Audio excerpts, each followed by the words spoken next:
मेरे अब्बा गांव के चौधरी थे। उनके पास रुपए पैसे की कमी नहीं थी। मेरी वालिदा एक पढ़ी लिखी खानदान से ताल्लुक रखती थी। अगरचे की तालीम ज्यादा नहीं थी, मगर मेरे वालिद अंगूठा छाप थे। उनके हिसाब से मेरी वालिदा की ये तालीम भी बहुत ज्यादा थी। मैं जब बड़ा हुआ तो अब्बा को तालीम की अहमियत का अंदाजा हो चुका था। वो मुझे यही कहते कि जिम्मेदारी में कुछ नहीं रखा, जब तक इंसान पढ़ा लिखा ना हो उसकी कोई हैसियत और अहमियत नहीं होती। तुम जब बड़े हो जाओगे मैं तुम्हें पढ़ने के लिए विलायत भेजूंगा। उस वक्त मुझे अब्बा की बातें मजाक लगती। मैं खेतों खलियानों में खेलता कूदता बड़ा हुआ। अब्बा ने बेफिक्री की जिंदगी दी थी।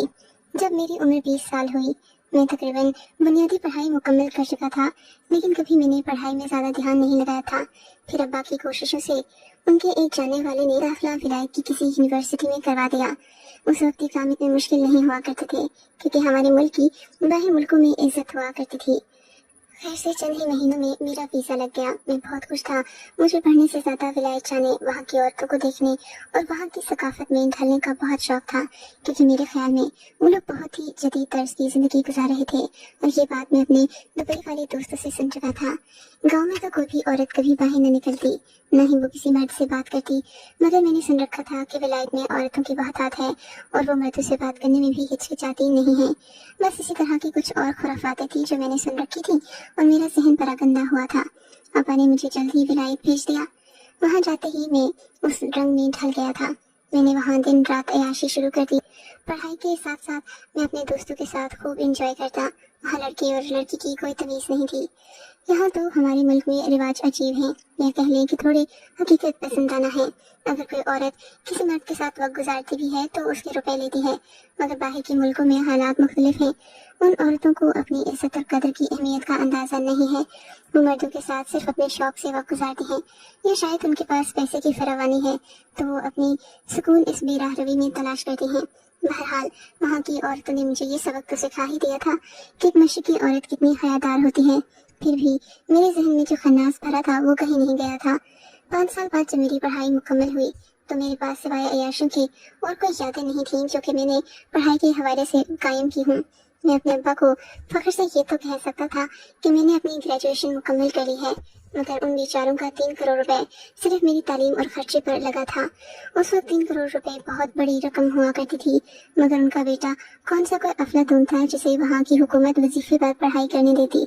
मेरे अब्बा ने बेतहाशा पैसा लगाकर मेरी पढ़ाई का बंदोबस्त किया था, मगर इसके बावजूद भी मैं नालायक था। सिवाय अंग्रेजी बोलने के मुझ में और कोई हुनर नहीं था। अपने मजमून के मुतालिक भी जो मुझे मालूमात थी वो इस कदर अच्छी और बेहतरीन नहीं थी कि मैं किसी को बता सकूं। और फिर मेरा इरादा भी ऐसा था कि मैंने कभी तालीम से फ़ायदा उठाने का सोचा नहीं था।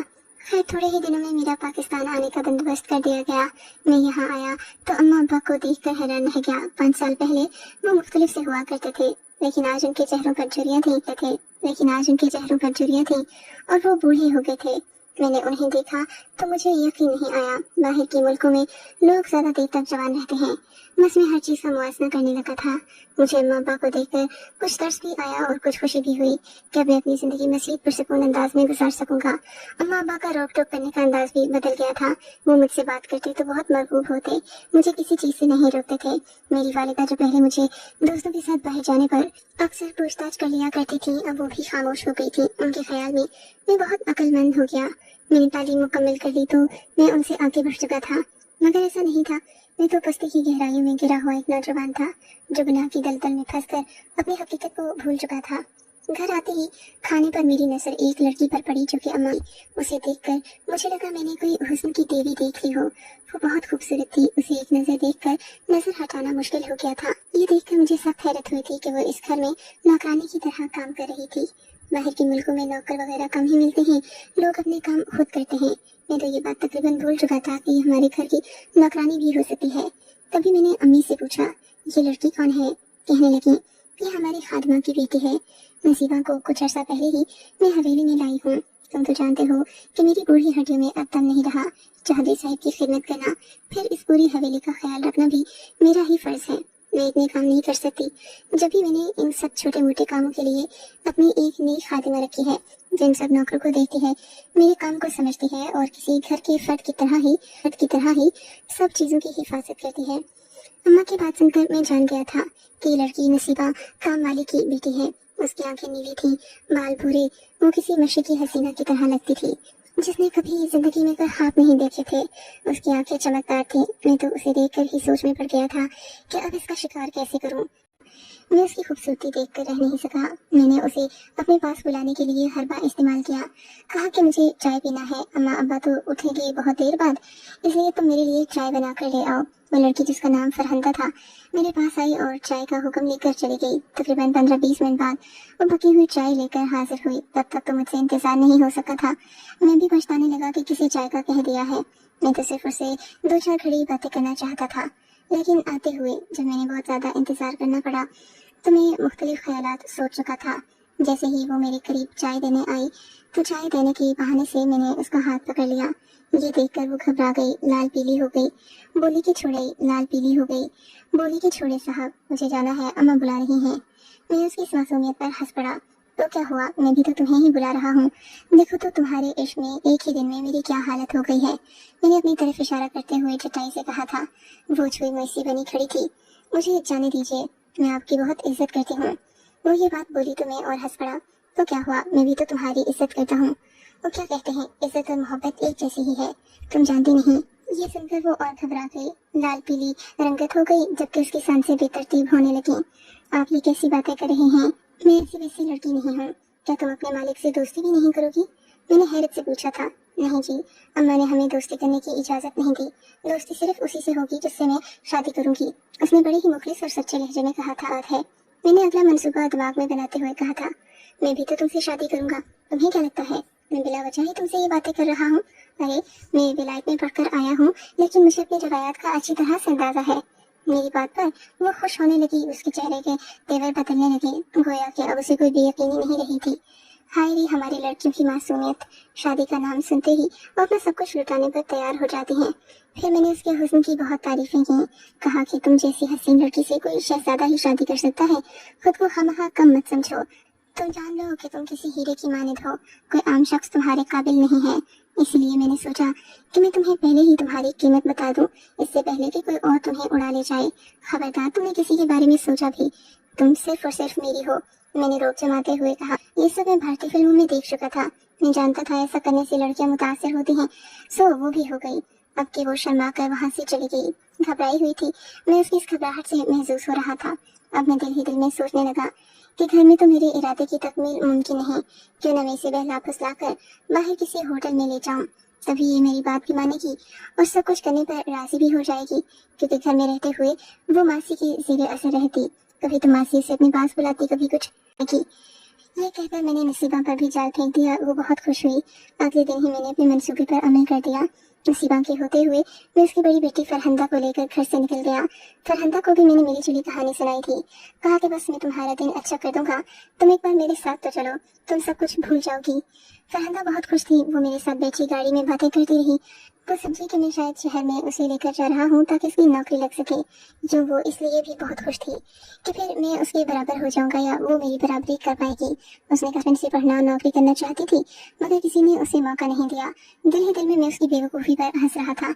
शहर जाकर एक बड़े से रेस्टोरेंट के सामने मैंने गाड़ी रोक दी। फरहंदा को उतरने का कहा।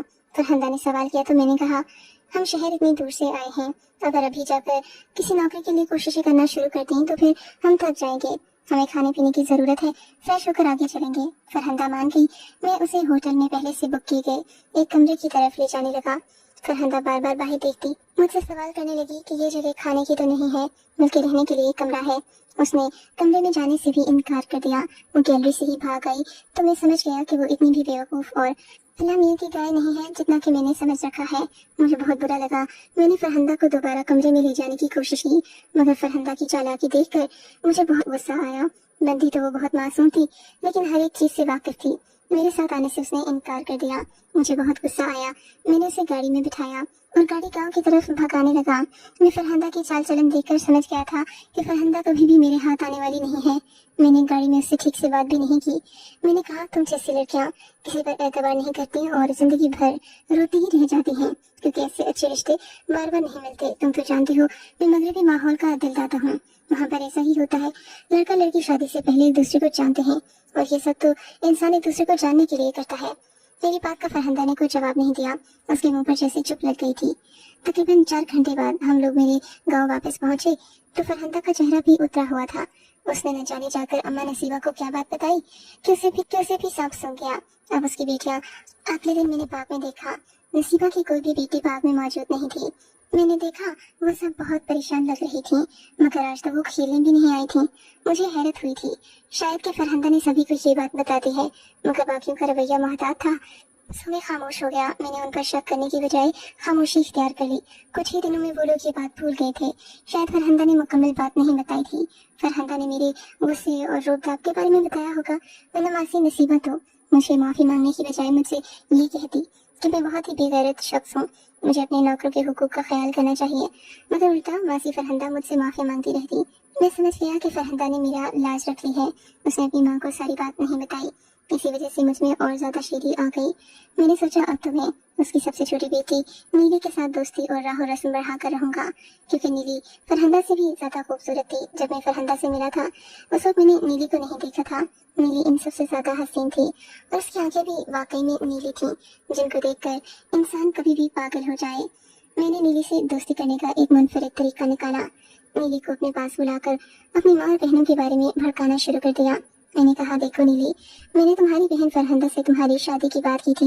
मैं चाहता था कि तुमसे शादी करके तुम्हारी जिंदगी बदल लूं, मगर फरहंदा मुकर गई। कहने लगी कि सबसे बड़ी मैं हूँ, पहला हक मेरा बनता है। वो तुम्हें आगे बढ़ता नहीं देखना चाहती। इसी वजह से मैं उससे जो भी बातचीत करता वो तुम्हें ना बताती थी। अब मैंने सोचा कि बराह रास्त तुमसे ही बात कर लूं। ये सुनकर नीली हैरान रह गई। मैंने उसे बताया कि मैं उससे शादी करना चाहता था, लेकिन उसके घर वालों ने ही रुकावट खड़ी की। मेरी बातें सुनकर नीली तो जोर से लाल पीली हो गई। कहने लगी, अब मैं आपकी हर बात मानूंगी। अगर मुझे पता होता आप इतने मुखलिस हैं तो मैं कभी भी आपके बारे में बुरा न सोचती। मेरी आपा वो हर वक्त आपके बारे में कहती हैं कि आप गुस्से वाले हैं, हमें आपके करीब भी नहीं जाना चाहिए। मुझे नहीं मालूम था कि आपका दिल इतना नर्म है। एक दिन मैं उसे बहला फुसला कर शादी कर घर से बाहर ले गया। नीली बहुत खुश थी, बोली कि अब से हमें मिलने से कोई नहीं रोक सकेगा। हम चुप चुप कर मिलने की बजाय खुले आम मिला करेंगे। नीली की बातें सुनकर मैं बड़ा ही हंसा और फिर होटल में पहुंचते ही, इससे पहले कि नीली को हकीकत का अंदाजा होता, मैंने उसके खाने में नशावर गोलियां मिला दी थीं, जिसे खाते ही नीली के होशो हवास जाते रहे। फिर मैंने अपने अरमान पूरे कर लिए और नीली जब 6 घंटे बाद जागी तो वो सब कुछ लुटा चुकी थी। मैंने उसे एक लफ्ज़ भी नहीं बताया। वो खौफनाक नजरों से इधर उधर देखती रही, बहुत परेशान थी। मैंने उसे तसल्ली दी, कहा कि ऐसा कुछ भी नहीं जैसा तुम सोच रही हो, बस तुम्हें नींद आ गई थी, शायद गाँव की थकी हारी आई थी, इसी वजह से ऐसा हुआ होगा। मैं ये कहकर उसे घर ले गया, मगर नीली हैरान परेशान। उस दिन के बाद से उसने मुझसे बात करना छोड़ दी। वो मुझे अजीब नजरों से देखती और जैसे सबको मेरी हकीकत का अंदाजा हो गया हो। फिर 2-3 महीने के बाद एक तूफान सा उठा। हवेली में कोहराम मच गया। नसीबा ने मुझ पर इल्जाम लगा दिया कि उसकी छोटी बेटी उम्मीद से है और ये सब मेरी वजह से ही हुआ है, क्योंकि मैं उसकी बेटियों को शहर लेकर जाता था, नौकरी और शादी का झांसा देता था। ये सुनकर जाहिर है सभी ने नीली और उसकी माँ को ही बुरा भला कहना था। जब मेरी वालिदा ने ये सब देखा तो इन्होंने अपनी बेटी की हिमायत में जमीन आसमान के कलाबे मिला दिए। वैसे भी हमारे गाँव में इज्जत का सवाल था। अम्मा अब्बा ने न सिर्फ नीली और नसीबा को घर से निकाल दिया, बल्कि उनकी बेटी को भी बेघर कर दिया। वो शाम बड़ी ही अजीब सी थी जब नीली और उसकी माँ मुझे बददुआएं देते अपने इस घर से जा रहे थे जहाँ इन्होंने बरसों गुजारे थे, क्योंकि ये सब मेरी वजह से हुआ था। शाम को ये बात गुजरे तकरीबन 8 घंटे गुजर चुके थे कि अम्मा ने मेरू कर दी। बाहर निकला तो अम्मा के होशो हवास उड़े हुए थे। वो मुझसे कुछ कहना चाहती थी। मुझे लगा शायद नसीबा के बारे में कोई बात कहना चाहती हूँ। हो सकता है नसीबा की बेटी ने खुदकुशी कर ली हो, मगर ऐसा नहीं था। मेरी बहन नायला काफी देर से घर से गायब थी। उसे ढूंढने के बावजूद भी वो नहीं मिली थी। हम 3 दिन उसे ढूंढते रहे, मगर नायला नहीं मिली। और फिर चौथे दिन हमें अपने घर के पत्ते पर एक खत मौसूल हुआ जिसमें नायला के बारे में बहुत वाहियात बातें लिख रखी थी, और था कि अगर नायला की इज्जत बचाना हो तो हमें आधी जायदाद उस शख्स के नाम करना होगी जिसकी तहवील में नायला इस वक्त मौजूद है। ये सुनकर मेरा तो गुस्से से बुरा हाल हो गया, मगर मैं खुद बदकिरदार था और कभी भी बदकिरदार लोगों में लड़ने की हिम्मत नहीं होती। मैं अपनी बेगैरती की बाइस चुप कर गया, मगर अब्बा को दिल का दौरा पड़ते पड़ते बचा। और फिर शायद इसी वजह से मेरी बहन घर वापस आ गई। वो सही सलामत थी। उसे देखकर हम हैरान रह गए। उसने मेरी तरफ देखा और बड़ी अजीब बात की, भाई ये सब मैंने तुम्हें सबक सिखाने के लिए किया था। तुम ये भी तो देखो कि जब कोई औरत घर से बेघर होती है اس کے گھر والوں پر کیا گزرتی ہے۔ تم نے نیلی کی عزت تار کرتے ایک بار بھی نہیں سوچا کہ وہ بھی تو کسی کی بہن بیٹی ہے۔ لیلا کی باتیں سن کر وقتی طور پر مجھے بہت غصہ آیا، مگر پھر اپنی منافقانہ طبیعت کا اندازہ ہوا تو میں نے پکا ارادہ کر لیا کہ نیلی کو دنیا میں ذلیل و رسوا نہیں ہونے دوں گا۔ ویسے بھی وہ میری اولاد اپنی کوکھ میں لیے ہوئے تھی، میرے لیے اس کے ساتھ اچھا رویہ کرنا بہت ضروری تھا۔ خاندان کی لاکھ باتوں کے باوجود بھی میں نے نیلی کو اپنی بہن کے اس قدم کی وجہ سے قبول کر لیا۔ سچ ہے کہ اگر مائیں اور بہنیں اپنے گھر کے مردوں کو عزت دار غیرت تو یہ اتنی بھی مشکل بات نہیں۔ میری بہن نے جو کیا بالکل صحیح تھا اور وقت کی ضرورت بھی یہی